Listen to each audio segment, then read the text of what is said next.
Buenas noches, bienvenidos una vez más a Palabra de Honor, el programa que conducimos con Eduardo Ibáñez Padilla y yo, Prudencio Bustos Argañarás, que se emite como ahora, los lunes a las 23, y que ustedes pueden ver también en Canal C a lo largo de la semana en distintos horarios. Eduardo, contanos del invitado de hoy. Sí, nosotros cada vez queremos hablar más del futuro y menos del pasado. Hoy hemos invitado al ingeniero César Martínez, que es un empresario importante de Córdoba. Él es especialista en construcciones de edificios, obra privada, y además es desarrollista. De manera tal, tiene más de 30 edificios hechos en el grupo. Él es presidente del grupo Betania, que es un grupo familiar. Los dueños es nada más que la familia de él, pero es un grupo que ha construido muchísimos edificios. Además, en este momento es el presidente de SEDUC, que es la Cámara de Desarrollistas Urbanos. Vamos a hablar con él porque el desarrollista es un empresario muy especial. Normalmente los empresarios son hombres de negocios que hacen negocios donde ven el negocio. El desarrollista, en cambio, tiene que generar el negocio y por eso es muy interesante lo que nos va a contar el ingeniero César Martínez en el programa de hoy. Los invitamos, a que nos acompañen. Voy a dar ahora yo mi editorial y luego lo tenemos al ingeniero Martínez con nosotros.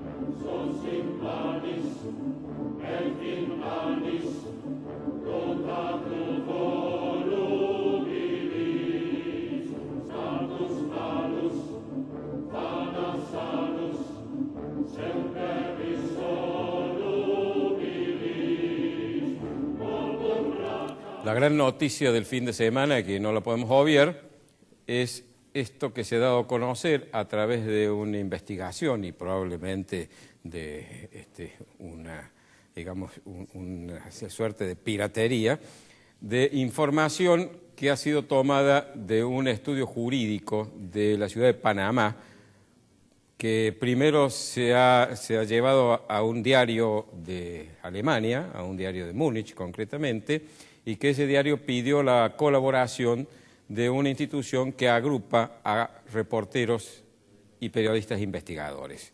Se ha dado a conocer entre ayer y antes de ayer una larga nómina de personas importantes por los cargos que desempeñan o por los que en sí mismos son, que tienen participación o han tenido participación en empresas offshore. ¿Qué son las empresas offshore? Las empresas offshore son empresas que se inscriben y se forman en los llamados paraísos fiscales, es decir, en aquellos países a donde prácticamente no hay impuestos o los impuestos son sumamente bajos, en donde no se pregunta cuáles son los orígenes de los fondos que se depositan.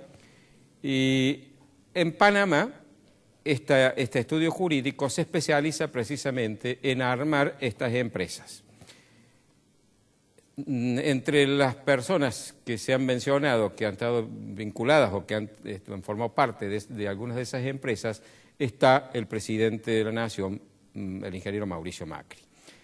La respuesta del ingeniero Macri ha sido muy rápida. Inmediatamente ha aclarado que efectivamente él ha formado parte del directorio de una empresa que se llama, o se llamaba, no sé si sigue existiendo, Flag Trading Limited, que era una empresa de su grupo familiar.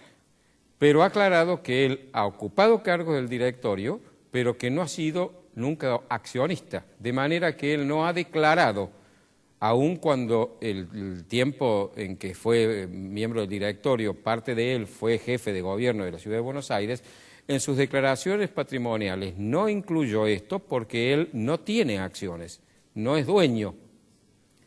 En su patrimonio no hay nada que pertenezca a esta empresa, pero sí que pertenece a su padre y que su padre, en sus declaraciones juradas, en sus declaraciones impositivas, ha incluido esta empresa. De manera que esto, en principio, dejaría aclarado el punto. Pero, por supuesto, ha levantado bastante polvareda, ha generado una serie de suspicacias. ¿Por qué?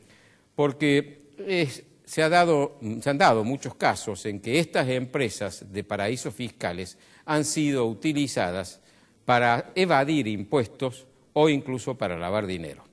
Y ustedes saben que los países en el mundo están tratando de poner coto y controlar el tema del lavado del dinero porque también suele tener vinculación con el narcotráfico, que es la fuente de dinero negro más importante que hay en este momento en el mundo.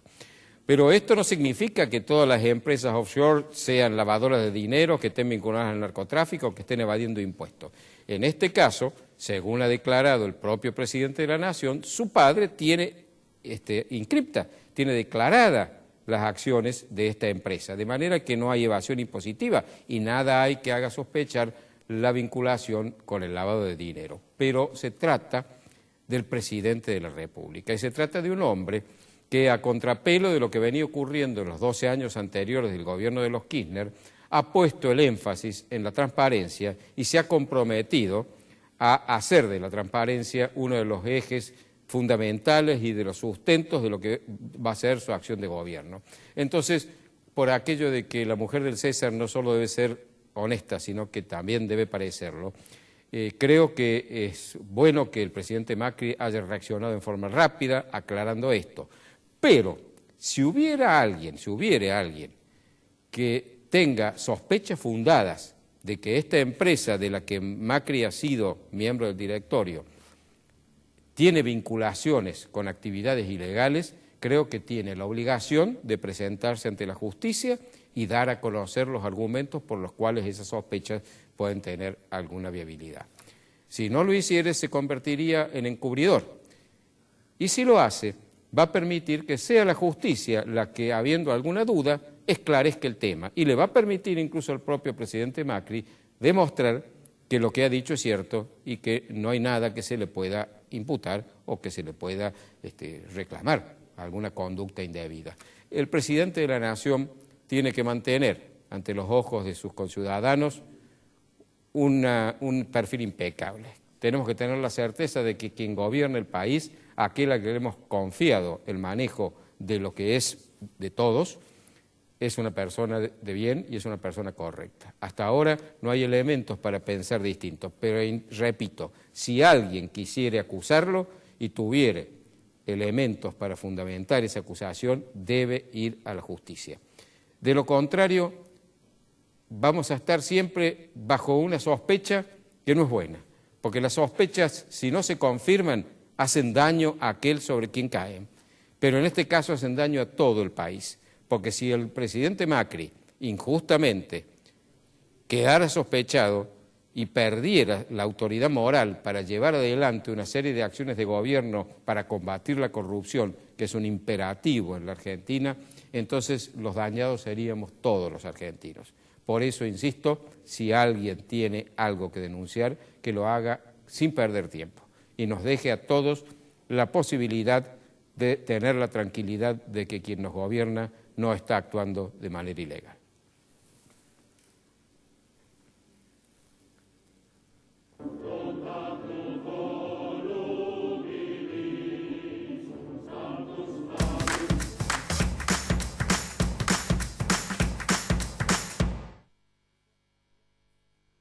Centro Tomografía Computada Córdoba Sociedad Anónima. Instituto Ulton, líder en diagnóstico por imágenes. Primer instituto de cirugía ambulatoria mínimamente invasiva del interior del país. Avenida Vélez Arfiel 562, Córdoba, Argentina. Teléfono 0351-426-7700.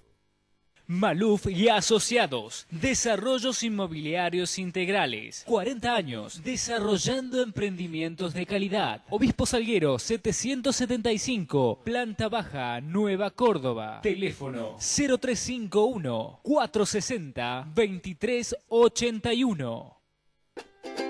Ahora comprar tu auto es una experiencia única. Llegó AutoCity, un nuevo espacio con 0 kilómetros, usados, pista de prueba y área de servicios. AutoCity, los autos evolucionan. El lugar donde encontrarlos también.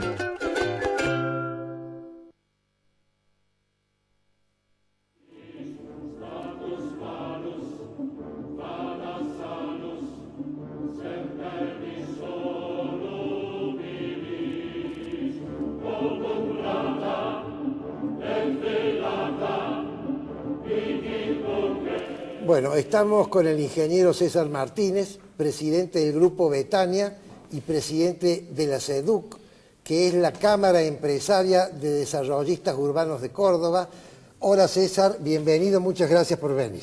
¿Cómo está Eduardo? Gracias a ustedes por invitarme. Prudencio, muchas gracias por invitarme. Es un honor para nosotros tenerte aquí, César. Bienvenido. Bueno, César es multifacético, Prudencio, pero vamos a hablar primero de desarrollismo.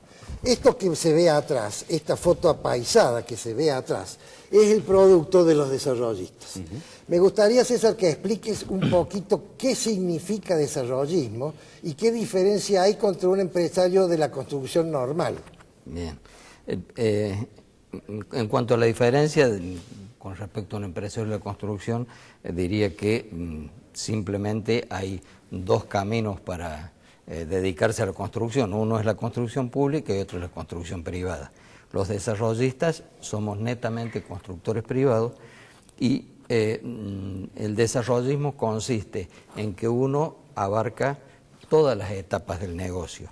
Empieza por identificar un lote que sea de su interés, comprarlo, desarrollar el proyecto, ejecutarlo, venderlo y tal vez también administrarlo luego de que se haya terminado. Así que es una... si en algo somos multifacéticos, precisamente en todas las actividades que incluye ser desarrollista. Yo creo que hay un paso anterior a la compra del lote, que es visualizar el negocio. Sí, sí, por supuesto, porque, bueno, en general uno no tiene ni siquiera el dinero para comprar los lotes, entonces, y debe tener identificado el lugar a donde quiere construir, porque no todos los lugares son iguales. Entonces, bueno, parte del conocimiento del negocio es saber a dónde querés construir, cómo conseguís el terreno y cómo lo pagás. Entonces, entiendo que el desarrollismo también implica la construcción de espacios que exceden un edificio, es decir, de barrios, de conjuntos urbanos de más amplitud.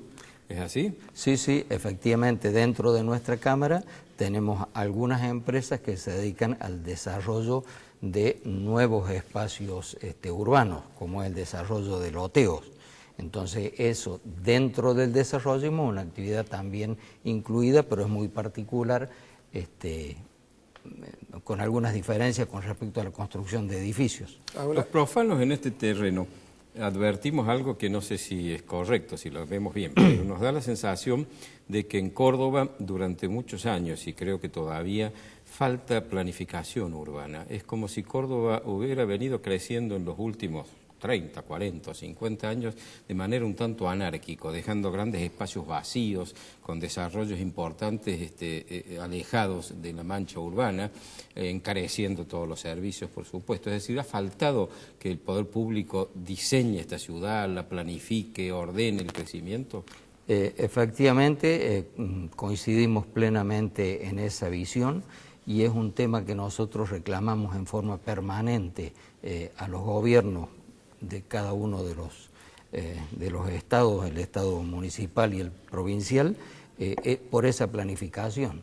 Incluso nos trae muchísimos inconvenientes con los servicios públicos, o sea, con infraestructura, que se quejan. Los proveedores de servicios nos dicen que no saben para dónde crece en la ciudad y entonces tampoco hacen las obras. Entonces, cuando llega un edificio a un lugar, nos encontramos de que no tenemos servicios. Entonces, en muchos casos nos piden que salgamos nosotros a construir las obras porque los servicios no están disponibles, a pesar de que estamos en pleno centro de la ciudad, como sería Nueva Córdoba, por ejemplo. Y si ustedes tienen que hacer las obras de servicios, las infraestructuras de servicio, ¿el Estado, la municipalidad les reconoce el costo que hayan tenido en eso? Bueno, los principales problemas los estamos teniendo con los servicios provinciales, es decir, agua, gas y sobre todo energía eléctrica.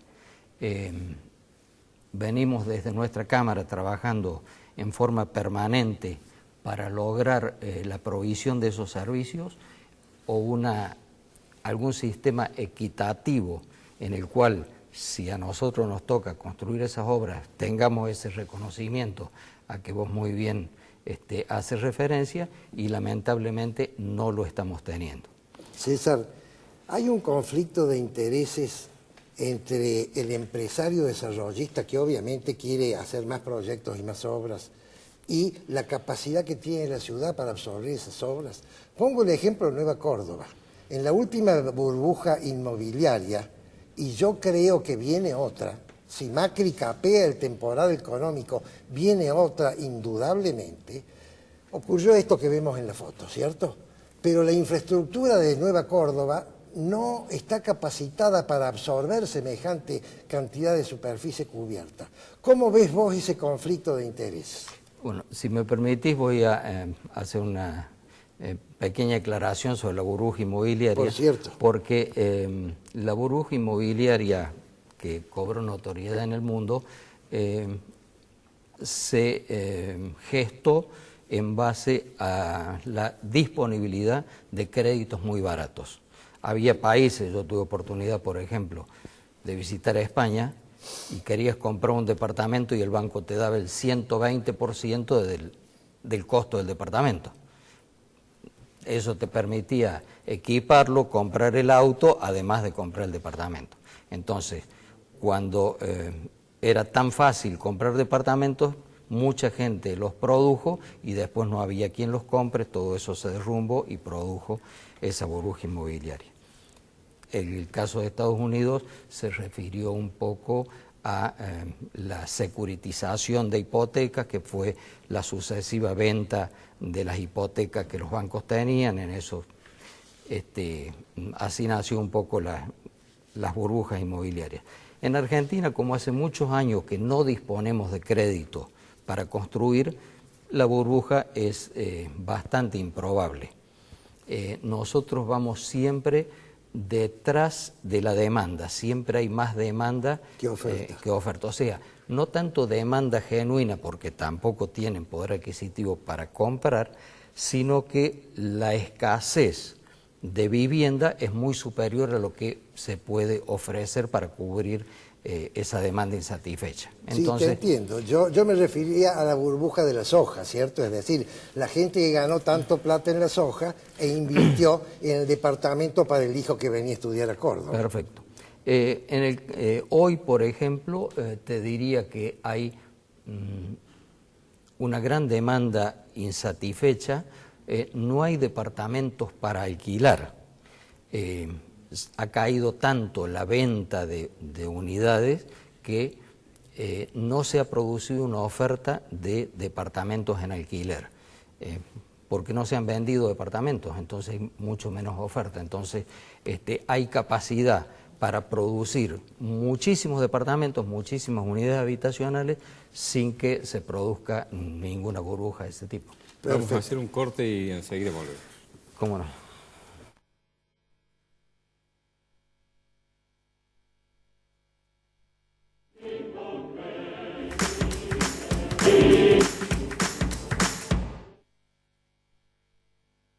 Centro Tomografía Computada Córdoba Sociedad Anónima. Instituto Ulton, líder en diagnóstico por imágenes. Primer instituto de cirugía ambulatoria mínimamente invasiva del interior del país. Avenida Vélez Arfiel 562, Córdoba, Argentina. Teléfono 0351 426 7700.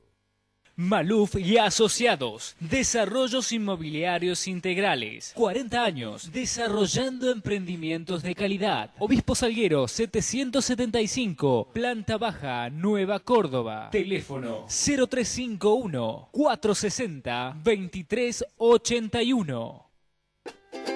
Ahora comprar tu auto es una experiencia única. Llegó AutoCity, un nuevo espacio con 0 kilómetros, usados, pista de prueba y área de servicios. AutoCity, los autos evolucionan. El lugar donde encontrarlos también.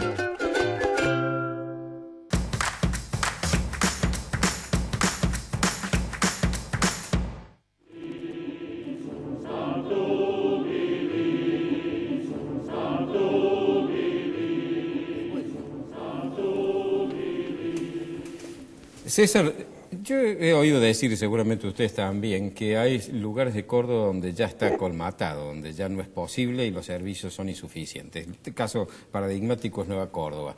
Incluso nos falta quien diga deben prohibir la construcción de nuevos edificios en Nueva Córdoba porque las cloacas son insuficientes, porque el servicio de agua corriente no alcanza, porque la electricidad, porque esto, por lo más allá.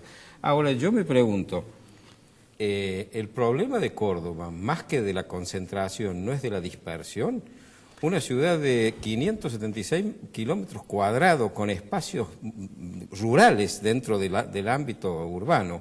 Estar llevando servicios a esas distancias no es muchísimo más caro que concentrarlos a donde ya están, dentro de lo que es razonable hacerlo, ¿no?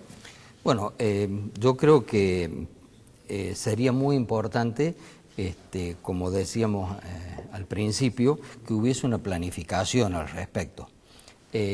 Pero nosotros debemos, por empezar, satisfacer los lugares donde hay demanda. Y la densificación de la ciudad permite proveer los servicios mucho más económicamente que cuando tenemos una ciudad dispersa.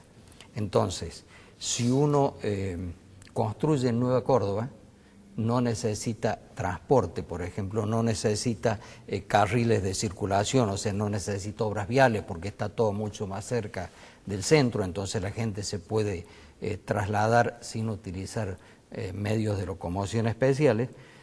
Y lo que falta en esos casos es simplemente los servicios básicos como son agua, gas y cloacas. Y esos servicios es perfectamente accesible proveerlos con una planificación. El problema es que al faltar la planificación, y en el caso de los servicios públicos, por un atraso en las tarifas de los últimos 12 años, se quedaron sin presupuesto para invertir en esas obras. Entonces llega el edificio y no están los servicios disponibles. Los servicios deberían estar disponibles. Si uno analiza el código de edificación de la ciudad de Córdoba, sabe cuánta es la cantidad de gente que va a vivir, que se va a trasladar a Nueva Córdoba en los próximos 20 años, porque la ordenanza de uso del suelo así lo establece. Entonces, uno debería prever la infraestructura para satisfacer esa demanda futura, ¿cierto? Y no que se acuerden de proveer la infraestructura cuando el edificio ya está y en muchos casos empieza a funcionar el edificio sin que los servicios estén disponibles, como en el caso de electricidad y gas, por ejemplo. Quiero pasar a otros temas, si me permiten. Ustedes, César, en definitiva, el capital de ustedes es la confianza. ¿Qué porcentaje, vos lo tenés que tener a este dato, de clientes que repiten tenés vos en tu carpeta? Bueno, creo que efectivamente es uno de los intangibles más importantes de una empresa y que sale a la luz precisamente en los periodos de crisis. Porque en los periodos de crisis, cuando uno escucha que hay dificultades económicas para fulano, para mengano, entonces empieza a pensar a quién le compro. ¿Por qué? Porque resulta que las empresas desarrollistas, por la falta de créditos a que hacíamos alusión al principio, vendemos nuestros productos, lo que se llama en pozo, o sea que el inversor o el usuario, el comprador, nos acompaña con cuotas durante la construcción del edificio. Entonces ese sistema lleva a que lo que nosotros vendemos es una promesa. Ustedes venden un dibujo y una confianza.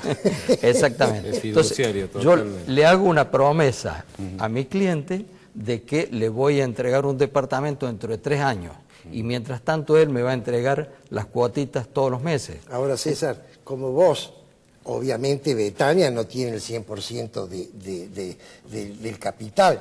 Como vos necesitas que todos cumplan, no depende solo de vos. Es un tema muy arriesgado, es decir, la selección de los clientes. Vos le podés decir sí a cualquier cliente, porque ese cliente se convierte en un socio tuyo. Te diría que nosotros tenemos un índice de incobrabilidad 0. Cero. El hecho de que nosotros atendamos en forma personal a cada uno de nuestros clientes hace que ante la menor dificultad que aparecen, el cliente venga y conversa directamente con los dueños, con mis hijos, conmigo, lo atendemos personalmente y cualquier conflicto de cualquier tipo se soluciona. Me decís, no puedo pagar por el próximo año porque podés pasar a otro edificio, podemos estirar el plazo de pago, o sea, hay innumerables maneras de resolver un conflicto a través del diálogo. Nunca hemos llegado a un conflicto, nunca hemos tenido un juicio. Ahora, ni a favor ni en contra. Esto pone en evidencia la importancia del mercado financiero que mucha gente desprecia y ve con menosprecio. El solucionar el problema de nuestra deuda, el volver a insertarnos en el mundo de la finanza con un trato razonable, con tasas de interés lógicas, va a permitir que todo esto funcione de otra manera y entonces el riesgo va a bajar enormemente. Claro, y entonces el mercado se multiplica por 100, porque ellos venden a la clase media alta. Pero si acá se pudiese sacar un crédito a 30 años, tenés la clase media baja. Nosotros, fíjate vos que en este momento un departamento que se financia con ese sistema a lo largo de 3 años, estamos hablando de cuotas del orden de 20, 30 mil pesos que no están al alcance de la clase asalariada, claro, ¿cierto? Sino que debes tener un ingreso muy destacado como para que puedas acceder a una cuota de ese tipo. Entonces, efectivamente, hay mucha gente que queda fuera de este sistema. Bueno, nos queda un minuto y medio. Háblame del edificio más alto de Córdoba o el segundo. Bueno, hemos tenido la suerte de poder terminar este edificio a fin de año. ¿Es más alto que Torre Ángela o no? No, no es más alto que Torre Ángela. Así que el negro Carballo sigue ganando. ¿Cuál es? ¿Capitalinas? No, el nuestro es Torre Duomo. Ah, Torre Duomo, claro. Ubicado en Tránsito Cases de Allende y Sabatini. Lo hicimos en sociedad con el grupo Edisur. Bueno, lo hemos inaugurado hacia fin del año pasado, está en pleno funcionamiento. ¿Cuántos pisos? Tiene 28 pisos. 28 pisos. ¿Quién fue el proyectista? Rubén Becasese. Becasese, muy buen proyecto. Una duda que yo siempre tuve también, me parece un poco paradojal lo que pasa en Córdoba. En el resto del mundo y en las ciudades importantes en que uno visita, el vivir en un lugar con jardín, con espacio propio, es cosa de ricos. Es decir, el pobre vive en edificios de propiedad horizontal y el rico se puede dar el lujo de vivir en un lugar donde tenga su propio jardín, su propio terreno, que no comparte con nadie. Aquí en Córdoba no. El pobre vive en lugares donde tiene que pagar de su propio terreno. ¿Por qué eso? ¿Eso no es un resultado también de la falta de planificación? Sí, yo creo que tiene mucho que ver también la infraestructura. Esa gente alejada del centro de la ciudad tiene problemas de transporte, tiene problemas de provisión de servicios en general. Entonces, tiene su jardín, pero no vive tan bien como todos quisiéramos. ¿Ves promisorio el futuro, César? Creo que un empresario, y sobre todo un empresario desarrollista, naturalmente debe ser optimista. Entonces, cada luz que se prende para mí es un reflector. Siempre veo las cosas con muchísimo optimismo y en este momento yo creo que estos cambios que se están dando a nivel nacional nos auguran una época floreciente para el desarrollismo en Córdoba. Bueno, muchas gracias, César. Me faltó preguntarte el trasvasamiento de la empresa del fundador a la segunda generación. Es un tema que me encanta. Será para la próxima entrevista. Con mucho gusto.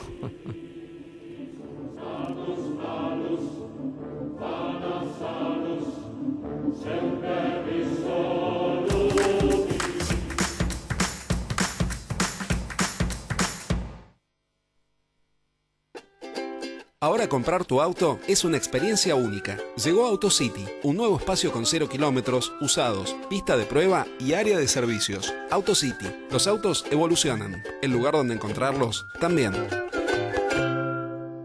Maluf y Asociados, Desarrollos Inmobiliarios Integrales, 40 años, desarrollando emprendimientos de calidad. Obispo Salguero 775, Planta Baja, Nueva Córdoba. Teléfono 0351 460 2381. Centro Tomografía Computada Córdoba Sociedad Anónima. Instituto Ulton, líder en diagnóstico por imágenes. Primer instituto de cirugía ambulatoria mínimamente invasiva del interior del país. Avenida Vélez Arfiel 562, Córdoba, Argentina. Teléfono 0351 426 7700.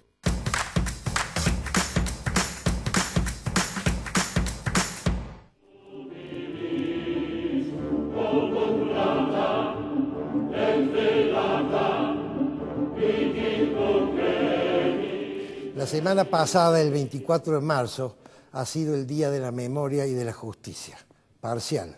Y si la memoria es parcial, no hay justicia. Entonces quiero hacer un breve raconto del tema completo. El tema obviamente empieza con Onganía. Cuando Onganía saca al presidente constitucional, da la excusa para que grupos de personas empiecen a organizarse para sacar al tirano. ¿Es lícito derrocar al tirano? Sí. Ya lo dicen los antiguos griegos. Y ya lo dice Santo Tomás de Aquino, quizás el doctor de la Iglesia más importante de todos. Se organizaron en guerrillas. ¿Qué es la guerrilla? La guerrilla es un sistema en donde sustituye el combate frontal de dos ejércitos de línea, identificados con banderas e identificados con uniformes, por el asalto puntual del toco y me voy. ¿Por qué? Porque indudablemente una de las partes tiene menor capacidad de fuego. ¿Es lícita la guerrilla? Sí, es lícita la guerrilla. Tenemos ejemplos en nuestra historia. Güemes tenía un sistema de guerrilla con sus infernales. Juana Azurduy de Padilla también hacía lucha de guerrilla. ¿Es lícito lo que hicieron los montoneros y los del ERP? No. ¿Por qué? Porque era una guerrilla terrorista. ¿Qué significa esto? ¿Qué es el terrorismo? El terrorismo ya es cuando se ataca a los grupos que no son beligerantes y que están en el escenario. Y eso hicieron estos individuos. No es lícito para derrocar a un tirano asaltar un banco. No es lícito matar al policía que está en la puerta. No es lícito poner una bomba en un lugar público. No es lícito agarrar a un gerente, raptarlo y pedir un rescate por ese gerente. De manera tal que esta guerrilla del ERP se convirtió en una guerrilla, y de los montoneros, y del FAP, y del FAR, y de otros más, se convirtió en una guerrilla terrorista. Y eso no es lícito. ¿Por qué no es lícito? Porque el fin no justifica los medios, y los medios no eran lícitos. Pero además, en este caso, tampoco era lícito el fin. ¿Por qué? Todo el mundo dice que esta juventud maravillosa arriesgó su vida para liberar al pueblo del tirano. No es cierto, mentira. Estos señores delincuentes, terroristas, lo que buscaban eran encaramarse ellos en el poder, sacar a una persona que estaba en el poder compulsivamente para encaramarse ellos compulsivamente. ¿Por qué dice eso? Me va a decir usted. Y porque la historia lo dice. Hubo 3 gobiernos constitucionales, Cámpora, Perón e Isabel, y estos señores terroristas actuaron en esos 3 gobiernos, de manera tal que los montoneros, el ERP y las otras bandas no eran lícitas no solo por los medios, sino también por los fines. Ahora bien, ¿qué hizo el gobierno militar? ¿Qué hizo Lanusse? Lanusse nombró la Cámara Federal Penal que puso preso a todos los guerrilleros. ¿Qué hizo el siguiente presidente? Cámpora. Abrió las puertas de la prisión, dejó salir a todos los guerrilleros y rompió los expedientes. No hay más registros de lo que pasó. ¿Qué hizo Videla, que vino después? Curado de espanto, tomó la decisión de combatir la guerrilla por fuera de la ley. Eso no es lícito, porque el fin tampoco justifica los medios en este caso. ¿Qué hizo Alfonsín después cuando llegó a la presidencia para solucionar este tema aparentemente insoluble? Dio una solución que no gustó a nadie, pero dio una solución, la ley de la obediencia debida. Y entonces dijo lo que había dicho en campaña. así que fue votado por el pueblo. La decisión de luchar contra la guerrilla por fuera de la ley no la tomó el ejército argentino. Cuando hablo de ejército hablo por extensión de Fuerzas Armadas. No la tomó el ejército argentino, la tomó la alta conducción del ejército argentino. El ejército argentino no es una organización deliberativa, está compuesta, es clasista, está compuesta por 3 grupos. Los soldados, los suboficiales y los oficiales. Y los oficiales a su vez están divididos en 3 grupos. Los oficiales superiores, que son los generales de brigada, de división y el teniente general, que son los que fijan la alta estrategia. Los oficiales jefes, coronel, teniente coronel y mayor, que son los que adaptan esa estrategia a la táctica. Y los oficiales subalternos, que son subteniente, teniente, teniente primero y capitán, que lo que hacen es agarrar esa táctica y hacer el plan operativo.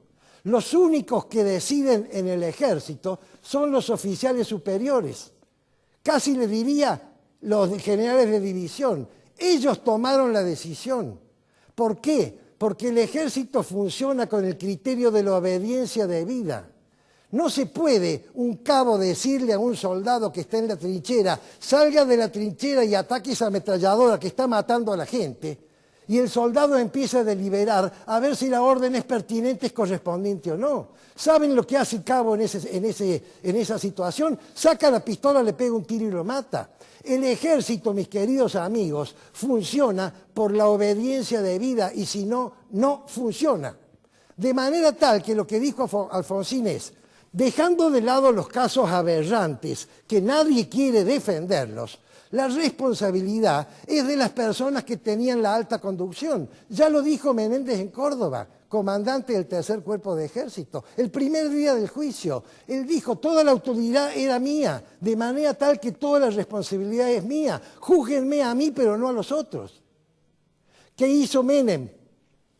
Indultó a los 2 lados. ¿Qué consiguió con eso? Relajar la cosa. No hay seguridad jurídica en este país. Nada perdura en este país. ¿Y qué hizo Kirchner? Kirchner dijo, esta ley no la derogo, sino que la anulo, porque es anticonstitucional.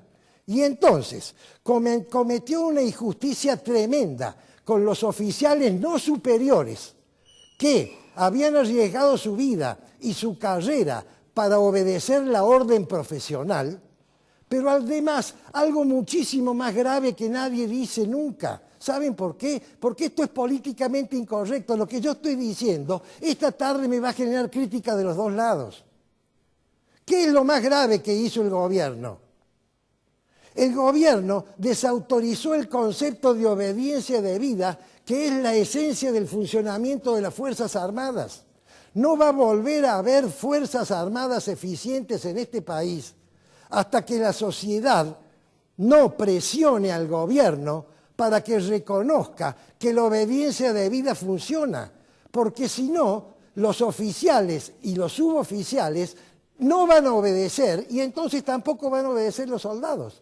Esa es la esencia del funcionamiento del ejército en particular y de las Fuerzas Armadas en general. Y eso es el gran déficit que tenemos con las Fuerzas Armadas. Para terminar, no puedo dejar de hacer memoria, sí señor, bien digo, a todos estos oficiales que están detenidos sin juicio. Están detenidos, dejo de lado los casos aberrantes, vuelvo a aclarar.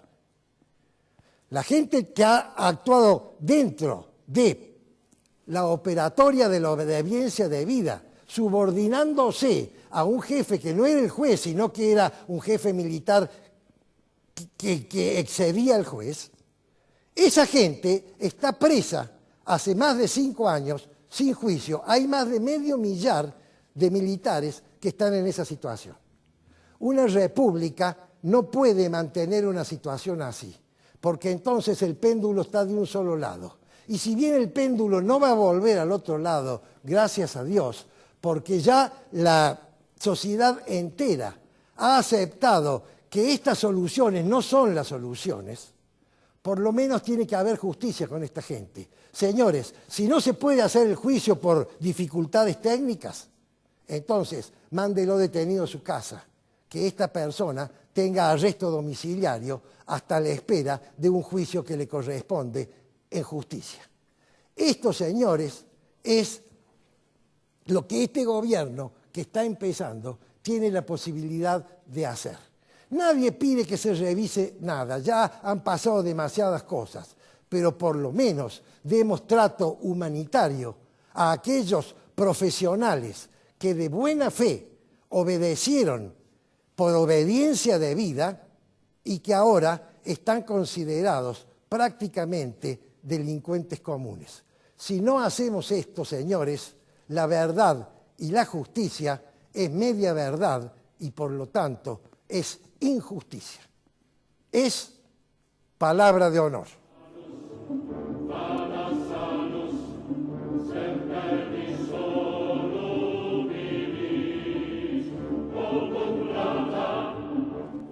El viernes, 1 de abril, entraron en vigencia los ahora llamados códigos de convivencia, tanto de la provincia como de la municipalidad. Antes se llamaban códigos de faltas, pero como ahora los argentinos desde hace algún tiempo nos encantan los eufemismos y cada vez tratamos de buscar un término que sea un poquito menos claro en la definición para que nadie se moleste, le llamamos ahora código de convivencia. Está bien, llámeselos como quiera. En definitiva, es cierto, se supone que el funcionamiento de estos instrumentos legales propende a la convivencia civilizada entre los que vivimos en la provincia de Córdoba y en la ciudad de Córdoba. Curiosamente, la entrada en vigencia del Código Municipal, que entre otras cosas prevé sanciones para la detonación de bombas de estruendo, que sabemos los cordobeses el enorme daño que nos están haciendo, se celebró, creo que en la municipalidad, con no menos de 200 bombas de estruendo que esa mañana, entre las 9:30 y las 2:30, se hicieron detonar. Bombas, además, de un poder poco común. Me tocó estar en una parte de ese lapso, sentado con un amigo que hace 13 años que vive en Santiago de Chile. Es cordobés, igual que yo, es amigo de la infancia, y vive en Santiago de Chile hace 3 años, y hacía más de 2 años que no volvía a Córdoba, porque por su tarea tiene que viajar mucho por distintos lugares. Volvió a Córdoba y quedó aterrado. Me dijo, ¿cómo pueden vivir de esta manera? ¿Cómo? No podíamos conversar, estábamos en un bar en el centro y no podíamos literalmente hablar porque se sacudían las paredes y los vidrios del estruendo de las bombas, que ya les digo, fue una detrás de otra durante no menos de 3 horas, por lo que yo pienso que tiene que haber habido no menos de 200 bombas de estruendo. Le pregunto al señor intendente municipal, señor intendente, ya que no tuvo el coraje de además prohibir los cortes de calle, tanto daño nos hacen a los cordobeses y atropellan nuestros derechos, de lo que he hablado tantas veces, ya que no tuvo ese coraje, ni usted ni los concejales, ¿ha aplicado sanciones cuando ya ha entrado en vigencia el código? ¿Se han burlado de esa sanción haciendo detonar más de 200 bombas de estruendo? Hay gente que ya está multada, por lo menos. ¿Ha aplicado multas? Háganos conocer. No se olvide que usted tiene que informarnos a sus mandantes de lo que hace con el encargo que le hemos hecho. No se olvide que lo hemos contratado para que usted trabaje para nosotros. Y si trabaja para nosotros, tienen que informarnos a nosotros de lo que hace con lo que le hemos confiado. Díganos, señor intendente municipal, ¿ha tenido el coraje esta vez de aplicar las multas que el Código de Convivencia ahora prevé? Este amigo que vive en Chile no ha estado solo horrorizado por eso, se fue realmente espantado de Córdoba. Me dicen 2 años o poco más de 2 años que hace que no venía. Me ha sorprendido ver la degradación que ha tenido la ciudad en todos los órdenes, las calles y las veredas destrozadas, basura por todos lados, mal olor. El tránsito es un caos brutal. Me decía, mira, dice, en 13 años que hace que vivo en Santiago de Chile, nunca vi cruzar un semáforo en rojo. Nunca, en 13 años. Aquí he estado 10 días y no he visto menos de 500 que han pasado semáforo en rojo. Prácticamente cada esquina que he pasado con un semáforo, en el giro del semáforo algún vehículo se pasaba en rojo. un descontrol absoluto. Me dice, ¿cómo pueden vivir si no hay control de tránsito ni de nada, ni de noche ni los fines de semana? ¿Cómo puede ser que la policía no intervenga? En todo el mundo interviene la policía en esto y pone límite. Si un individuo va corriendo una carrera por las calles a exceso de velocidad, cruzando los semáforos en rojos y poniendo en peligro la vida de la gente, ¿qué va a esperar? ¿Un inspector municipal que vaya a detenerlo si no tiene ni siquiera facultades para hacerlo? Y la policía no, eso es un problema de la municipalidad, no es nuestro. Estaba asombrado, estaba azorado, no podía creer lo que estaba viendo en su propia ciudad a la que no reconocía. Me decía, ¿cómo he descubierto en Córdoba algo que no sabía que existía? La onda roja en los semáforos. Uno recorre varias cuadras de una calle y en todas las esquinas tiene que ir parando porque está el semáforo en luz roja.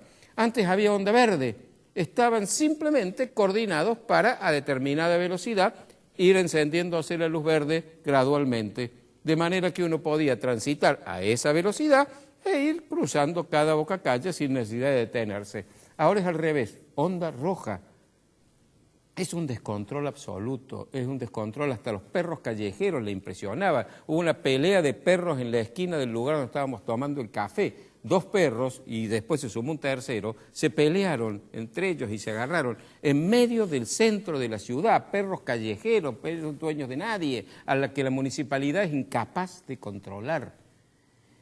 Señor Mestre, usted fue reelegido con mucho menos votos de lo que fue elegido la primera vez.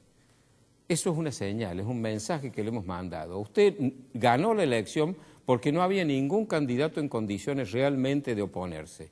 Pero los cordobeses le hemos hecho saber que no estamos satisfechos con su gestión. Usted está actuando con cobardía, usted no se anima a mantener el orden, que es la primera obligación de un intendente. Usted no se anima a cumplir con aquello que juró cuando asumió su cargo, que era observar y hacer observar en cuanto de usted dependa las leyes, las ordenanzas, las constituciones, etcétera. Usted no lo hace. Le quiero preguntar, señor intendente, estas tomas del Palacio Municipal y de otras reparticiones del municipio, con asambleas permanentes, ¿usted los sanciona?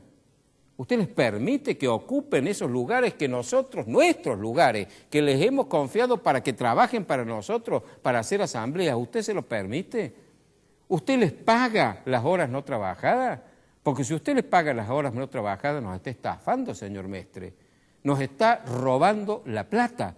Porque esa plata que es nuestra, porque surge de nuestro bolsillo, usted la está utilizando para pagar a gente que no trabajó. Usted no tiene ningún derecho a hacer eso. El derecho de huelga no significa cobrar sin trabajar. El derecho de huelga es no ser sancionado cuando la huelga es legal por no trabajar, pero no significa que las horas no trabajadas tengan que ser abonadas. Eso es estafa, eso es robarle al contribuyente. Díganos, señor intendente, si usted está haciendo eso, si está pagando, porque no nos informa. Infórmenos de lo que hace con nuestra plata, de lo que hace con lo que le hemos confiado, de cómo cumple aquello para lo cual lo hemos contratado.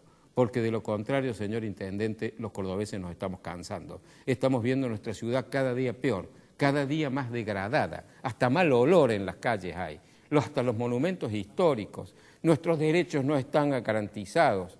Las libertades no pueden ejercerse porque hay grupos de fascinerosos que con el consentimiento suyo invaden la ciudad, se apropian de ella y no nos dejan ni siquiera transitar por nuestras calles. Señor intendente, cumpla con su deber, cumpla con aquello que se ha comprometido a hacer y para lo cual lo hemos contratado.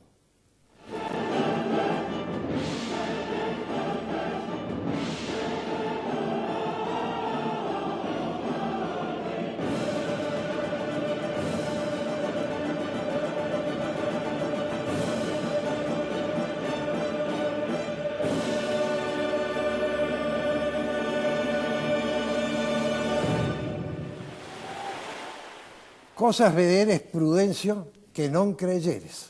Vos sabés que eso no está en el Quijote. Sí, ya lo sabía. Alguien inventó que el Quijote le había dicho eso a Sancho y nunca se lo dijo. ¿Sabés a qué me refiero? ¿A que tenemos 6 minutos? No, además de eso, se ha caído un preconcepto, que ningún pez gordo iba preso. Tenemos el primer pez gordo preso, Prudencio, desde la época de esta mujer de la UCD, ¿cómo se llamaba? Ya me he olvidado. María Julia Sogaray. María Julia. Pero, ¿mojarrita, Jaime? Mojarrita. ¿Le llamas pez gordo? Sí, pero mojarrita. gordo porque puede estar excedido de peso, pero... No, mojarrita es un pez gordo. Y me he indignado yo y mi mujer al ver hoy las fotografías del material ferroviario que han comprado. ¿Vos las has visto, Prudencio? Sí, realmente. Es más, leí en algún lado que España creo que ha sido la principal vendedora. Portugal. Habría pagado porque se lo llevaran, porque les molestaba. Habría pagado para que se lo llevaran. Y nosotros le hemos pagado a precio de nuevo. No, realmente Jaime es un delincuente de lo peor y bien está estando preso, pero creo que está muy lejos de ser un pez gordo. Pero quiero seguir con Jaime. Amigos, vean esas fotos, porque esas fotos muestran una cosa. Para robar 30 hay que hacer una mala administración de 100, porque en una buena administración correcta salta el robo. Entonces, este señor, para quedarse con el 30%, ha tenido que gastar el 100% comprando chatarra inútil que no sirve para nada. Y ha provocado, además, muertes. Además de que es responsable de muertes por el servicio ferroviario, que el privilegio que tiene Buenos Aires, por supuesto que nosotros no vemos pasar un tren jamás y lo tenemos que pagar, pero aún ese privilegio que tienen los porteños y los que viven alrededor de la ciudad de Buenos Aires, tiene el costo de que en un accidente que ha habido en una de las estaciones de tren, costó no me acuerdo cuántas vidas y muchos heridos. Eso es responsabilidad del señor Jaime. Pero como a pesar de que aquí no hay obediencia debida como en las Fuerzas Armadas, evidentemente hay una escala jerárquica y no puede quien está arriba ignorar estas monstruosidades que está haciendo quien está por debajo de él y su subordinado. Bueno, pero ya saltó la perdiz. Jaime ha dicho que, primero, el que delineaba la política era el ministro, el señor Devido. ¿Lo tenés presente? Indebido. Indebido. Y segundo, que él obedecía instrucciones de Néstor y de Cristina. Pero no hace falta que él diga eso, Prudencio. Quien estudia administración sabe que lo que se delega es la ejecución, no la responsabilidad. El presidente es el titular del Poder Ejecutivo. Tiene ministros y tiene secretarios, pero la responsabilidad es del presidente. Yo admito que puede salirte, como se dice vulgarmente, un buey corneta, y alguien en quien vos habías confiado y lo tienes como un subordinado tuyo en un cargo de esa naturaleza, te puede traicionar y cometer un acto indebido. Pero evidentemente en cuanto vos te enteras tienes que ser el primero en hacer que caiga la justicia sobre ese hombre que no solo fue infiel para con el pueblo argentino, sino para con vos, porque te traicionó tu confianza. Pero es bueno que lo diga Jaime, porque para la justicia no basta con ese razonamiento que es muy lógico que vos has hecho. La justicia necesita pruebas y testimonios. Y que el autor de esa trapisonda, diga quiénes fueron los responsables últimos, es muy importante. Bueno, ahora tenemos la semana que viene una secuencia de visitas a Comodoro Pi. Los jueces, Prudencio, han empezado a ser más ágiles, pero es fundamental que la opinión pública siga observando y mirando, y los programas de televisión que están haciendo una labor extraordinaria, porque estos tipos se han dado cuenta que tienen un tema que interesa a todo el mundo. La opinión pública, que tanto sueles hablar vos, pero la opinión pública se ve favorecida cuando hay un contexto impuesto por las autoridades en donde realmente se la escucha y la justicia en definitiva responde a esa presión. Me da la impresión de que Tortuga Casanelo ha tenido una metamorfosis y se está convirtiendo en liebre. Bienvenido sea. No es la forma en que uno quisiera que reaccionen los jueces. No quiero jueces que reaccionen ante la presión de la opinión pública. Pero si eso sirve para que los delincuentes vayan presos y los jueces actúen, bienvenido sea. Bueno, y después también vamos a ver cómo reacciona el Congreso, porque Devido, por ejemplo, tiene fuero, ¿cierto? Sí. Máximo tiene fuero, ¿cierto? Todos los diputados y senadores tienen fuero. Bueno, de manera tal que puede llegar a ocurrir que se condene a gente y no tengamos la vergüenza que tenemos con Menem, que está condenado creo que a 7 años, hace ya varios años, y la Cámara de Senadores no le ha quitado los fueros. Sí, realmente. Si los fueros sirven para que los delincuentes no vayan presos, mejor que desaparezcan. Se supone que los fueros sirven para que un legislador, sobre todo de la oposición, pueda opinar libremente sin que se lo presione a través de la prepotencia de una mayoría. Pero si sirven para permitir que delincuentes anden por la calle, afuera los fueros. Ahora, un caballero, una persona de honor, que es cuestionada por la justicia en un tema que es un tema penal en definitiva, debería renunciar a los fueros. Estamos hablando de personas de honor. De personas de honor. Sí, no es el caso. Y bueno, y hablando del honor, nuestro programa Palabra de Honor se ha terminado, Prudencio. Hemos tratado varios temas hoy, varios muy polémicos, esperemos que le hayan gustado. Y quiero decir una cosa, lo que yo he dicho y lo que ha dicho Prudencio, si a alguien no le gusta o a alguien discrepa, tiene nuestra mesa para venir a charlar con nosotros, Prudencio, ¿no te parece? Absolutamente. Siempre va a ser bien recibido porque no pretendemos tener la razón. Simplemente decimos lo que nosotros creemos que es la razón y estamos dispuestos a dialogar, a discutir y a aceptar mejores argumentos si los hubiera. Bajo condición de que lo hagamos respetuosamente. Nos veremos entonces el próximo lunes, si Dios quiere.